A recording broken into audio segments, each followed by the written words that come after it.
kuongea kuhusu kusema kuna kichwa cha neno ninaenda kuongea kuhusu mahali kuna giza Mungu huangaza. Bwana asifiwe. Amen. Mahali ambapo kuna giza, mahali unaona ya kwamba umefika mwisho, mahali unaona ya kwamba hapa ni ukuta, hakuna mlango wa kutokea, Mungu ndio hapo anaanzia na wewe. Bwana Yesu asifiwe. Kwa hiyo usikate tamaa. Wewe ambaye uko mahali hapa, umeona ya kwamba umenyanyasika, umeona ya kwamba adui ameweza kukunyanyasa kwa hali moja ama nyingine, umeona ya kwamba maisha hayaendi vile ulivyotaka, kuna vile Mungu yuko karibu na Mungu anaingilia kati na Mungu ataenda kuangaza katika maisha ya mtu siku ya leo. Bwana Yesu asifiwe. Hebu tuangalie neno katika 2 Kings chapter 7. 2 Kings, Wafalme wa Pili mlango wa 7.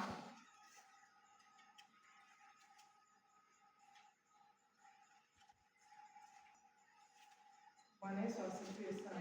Anaingilia kati kwa watumishi wake, anaingilia kati kwa wale ambao wamemwamini. Hawezi akawaacha hata dakika moja. Mungu hawezi akatuacha. Kwa hivyo tuende katika 2 Kings chapter 7. Acha tusome tu verse 1 and 2. Inasema ya kwamba ikawa baada ya 2 Kings chapter 7 verse 1, nasema ya kwamba Elisha akasema, lisikieni neno la Bwana. Bwana asema hivi, kesho panapo saa hii kipimo cha unga mzuri kitauzwa kwa shekeli na vipimo viwili vya shairi kwa shekeli.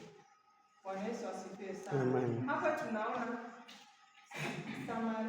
Samaria walikuwa, yani hiyo nchi ilikuwa ina njaa, ilikuwa na njaa sana.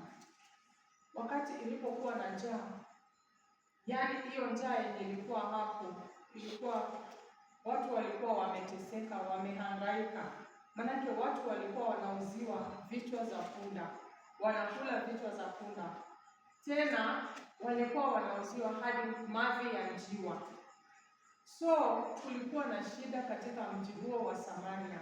Tunaona kwamba yani kulikuwa na giza. Hapo tukiangalia ni giza ilikuwa.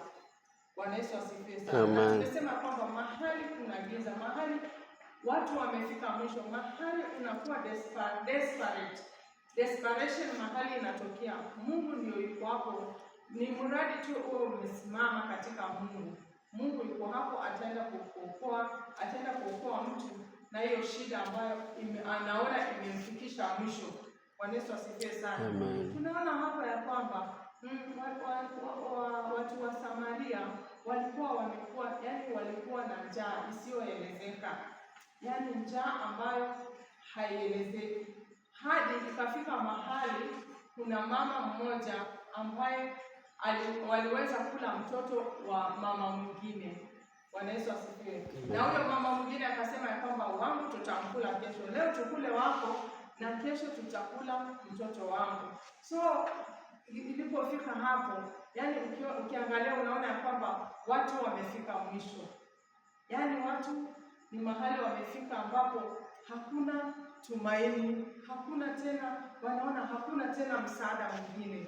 Lakini yule mama alipoona mfalme akipita, akamwita, akamweleza, akamwambia kwamba ona sasa, jana tulikuwa tumekula mtoto wa huyu mama na yeye leo amekataa tusikule mtoto wake. So mfalme aliposikia hivyo, aliona kweli hakika haya mambo yamekuwa mazito. Aliangalia akaona, yani watu wamefikia kukula watoto, watu wamefikia kukula binadamu. Hayo mambo ni mazito. Basi mahali pale aliweza kurarua mavazi yake, akararua mavazi yake na akavaa mavazi ya magunia, na akawa anapita, watu wakamwona akiwa amevaa mavazi ya magunia. Lakini kulikuwa na mtumishi wa Mungu ambaye alikuwa anaitwa Elisha. Elisha ndiye yeye alienda akasema neno la Bwana mahali pale, na watu wakapata ukombozi, watu wakapata msaada. Bwana Yesu asifiwe sana.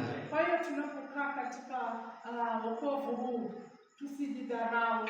Sisi tunaweza ponya mji, tunaweza ponya familia, tunaweza sema neno na nikaweza kuponya hata na kijiji na majirani. Bwana Yesu asifiwe. Elisha mtumishi wa Mungu aliweza kusema ya kwamba wakati kama huu, kesho chakula itakuwa katika mji wa Samaria, utakuwa na chakula mingi. Kwa hiyo kuna wengi ambao walioamini na kuna mtu mmoja ambaye alikataa kuamini neno la Bwana. Akamwambia Elisha ya kwamba hata Mungu afungue madirisha mbinguni, ninajua ya kwamba jambo hilo haliwezekani. Lakini akaambia kwamba wewe utaona na hautakula. Utaona vile chakula itaingia, lakini hautakula. Na neno la Bwana likatimia kwa kinywa cha mtumishi wake Elisha. Bwana Yesu asifiwe sana. So sisi wapendwa, ningependa kuwaencourage ya kwamba tunapokaa ndani ya Mungu, tunapokaa ndani ya wokovu, tujue ya kwamba kuna kitu ambacho Mungu ameweka ndani yetu. Tusijidharau. Ni vile tunakuwa na doubts. Kila wakati unaweza kuwa unataka kusema neno, labda umekutana na mtu mgonjwa, ama labda kwa familia yenu kuna kitu ambacho unataka kifanyike na unaona kwamba hakiwezi kufanyika. Lakini wakati unapoamini, unapojua ya kwamba kuna Mungu ambaye anayeweza, unaweza sema neno na likaweza kufanyika. Bwana Yesu asifiwe sana. Kwa hiyo tunapookoka tuko na nguvu. Mungu ametupatia nguvu. Huyu mtumishi wa Mungu Elisha alikuwa tu mwanadamu kama sisi, na aliweza kutabiri mambo kama kitu ambacho hakikuwa kinawezekana, lakini kiliweza kuwezekana. Bwana Yesu asifiwe. Mahali kuna giza, Mungu huwa anahakikisha ameleta nuru. Kama mji huu kuna giza, wakati tunapoendelea kuomba, tunapoendelea kufunga, tunapoendelea kumtafuta huyu Bwana, kuna vile ataweza kuleta nuru katika mji huu. Bwana Yesu asifiwe sana. Kuna nuru ambayo Mungu anaweza kuleta, lakini wakati tunaposimama na tunapojijua sisi ni kina nani, tunapojielewa. Bwana Yesu asifiwe sana. Anakumbuka juzi tu, ilikuwa si kitambo sana, ni juzi tu pale tukiwa pale nyumbani, tukaona hiyo building ambayo tunaishi, huyo mzee, kuna baa ambayo iko hapo, ikafunguliwa hapo hivyo. So ilipofunguliwa, ikawa sasa tunasikia makelele kila wakati, ni makelele tu hapo, ni makelele. Na siku moja nikamwambia mume wangu, nikamwambia nikiangalia hivi naona madhabahu ya kishetani. Unajua mahali kuna baa, kuna vituko zinafanyika, madhabahu ya kishetani yanafanyika hapo. Kuna usherati, watu wanapigana, wanatoana damu, nini. So kuna vitu vingi ambavyo ni vya kishetani zinafanyika. So ukiona mahali hapo unaona ni kama madhabahu ya kishetani yameinuliwa. Na nikamwambia kwamba sisi tuko na uwezo, tuko na nguvu, tunaweza hata kuamuru hii baa ikaweze kufungwa. Bwana Yesu asifiwe sana. Na wakati tuliomba, tukamwambia Mungu, hakika tulisikia hasira za kiroho zimetupanda. Tukaambia Mungu, hapana, hii ifungwe. Bwana Yesu asifiwe sana. Na within short time ikawa haipo tena. Na tukashukuru Mungu, tukaambia Mungu, hakika Mungu anaweza. Kwa hivyo mahali unakaa, ukiona kwamba mambo hayaendi vizuri, uko na uwezo, uko na mamlaka. Mungu ameweka mamlaka ndani ya maisha yako ili ukaweze kucontrol mahali kama ni madhabahu, una uwezo wa kupigana nayo mpaka uone ya kwamba umetoboa mahali ambapo Mungu amekusudia. Sema ya kwamba mimi siwezi zuilika, hakuna kitu ambacho kitaweza kunizuia. Ni sisi tukaweze kukazana na Mungu, tukaweze kufunga, tukaweze kuomba, tuitishe rehema za Mungu, tumwambie Mungu tuko hapa. Kile ambacho unataka kifanyike, Mungu ana uwezo wa kukupatia, ashakupa uwezo wa kuweza kufanya nini? Kukatana na hizo vitu ambazo huzitaki zikaweze kuendelea katika maisha yako. Bwana Yesu asifiwe. Amen. Nikiangalia katika Kutoka mlango wa 8, Kutoka mlango wa 8 mstari wa 23. Kutoka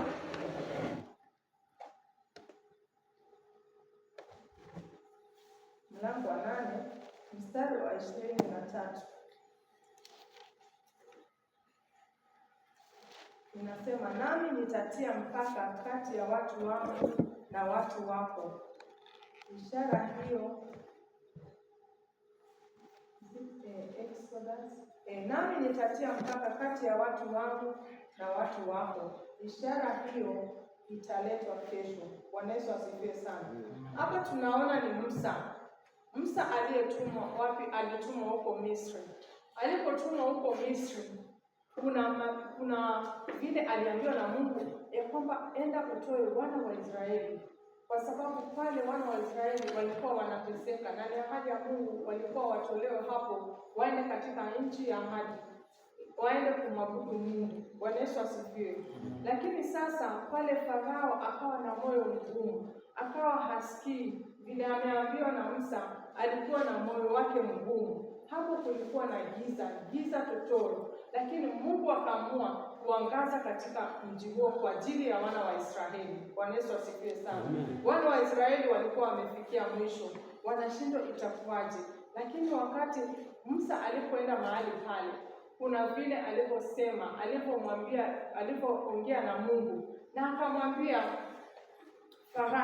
Farao, usipoachilia hawa wana wa Israeli, kuna mapigo ambayo Mungu ataachilia juu ya Misri, na mtaona hayo mapigo, na hayo mapigo yatawapiga nyinyi wa Misri.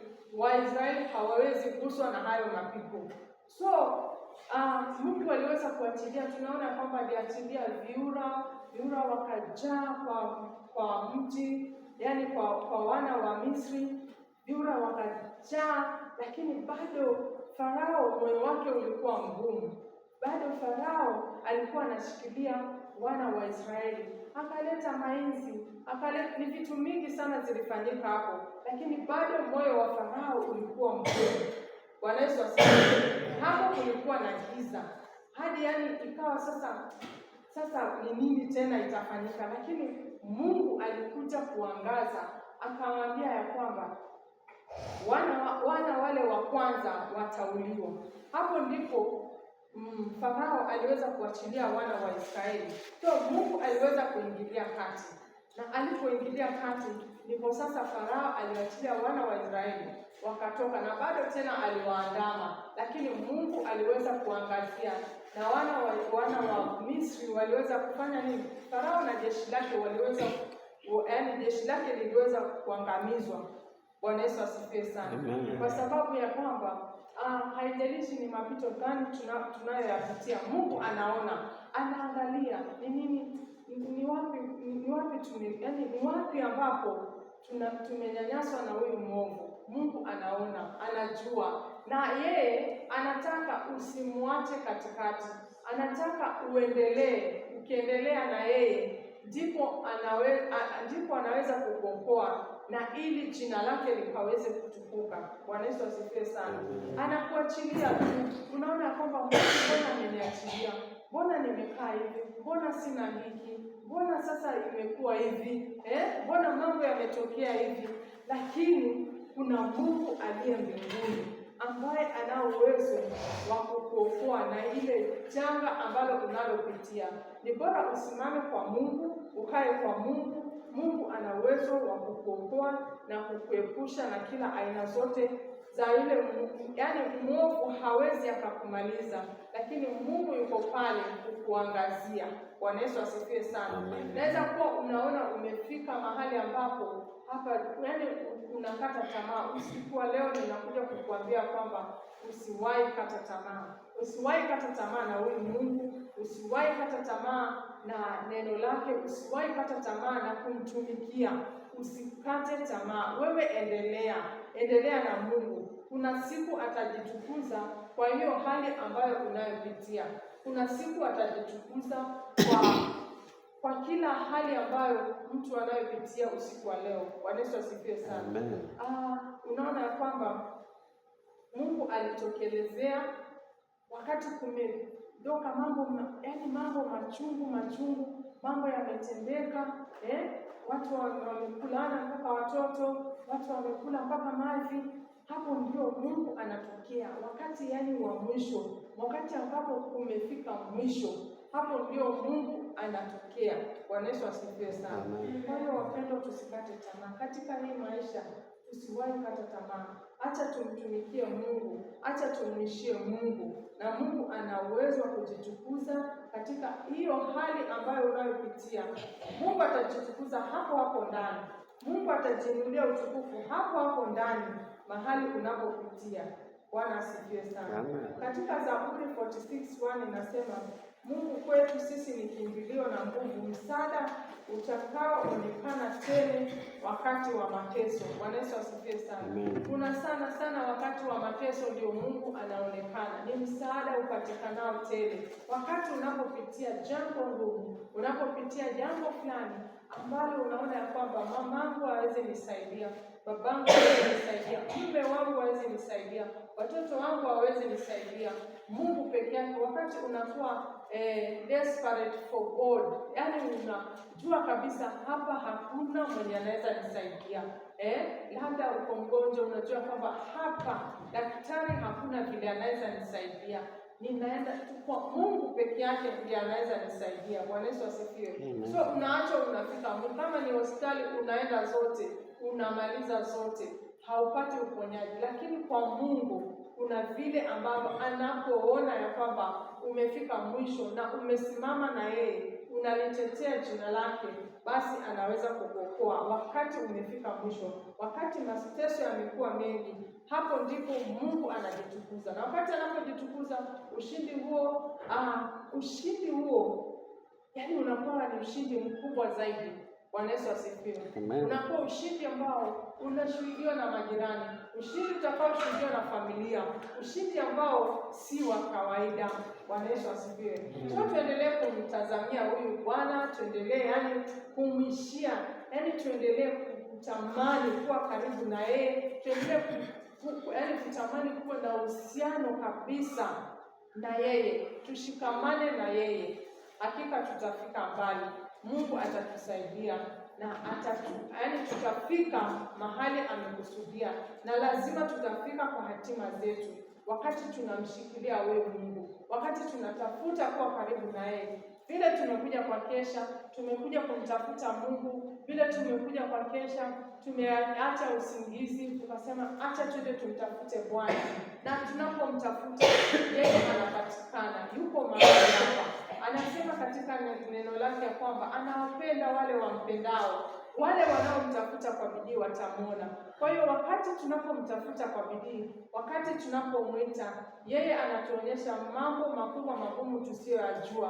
Kwa hiyo tusikate tamaa wapendwa. Tuendelee kumtafuta Bwana. Tuendelee kumwishia huyu Yesu. Tunapokuwa vijana, tunapokuwa tuendelee kumwishia huyu, tumshikilie kabisa. Bwana Yesu asifiwe sana. Hata kama kuna changamoto za aina gani, lakini tunajua kwamba kwa Mungu peke yake ndio kuna msaada. Wakati tunapofika mwisho, Mungu peke yake ndiye anayetuwezesha. Anaanza na sisi. Mahali tumefika, tumekwama, hapo ndipo anapoanzia na sisi. Bwana Yesu asifiwe. Amen. Mungu wa mbinguni akaweze kuwabariki. Sasa I hope hatulali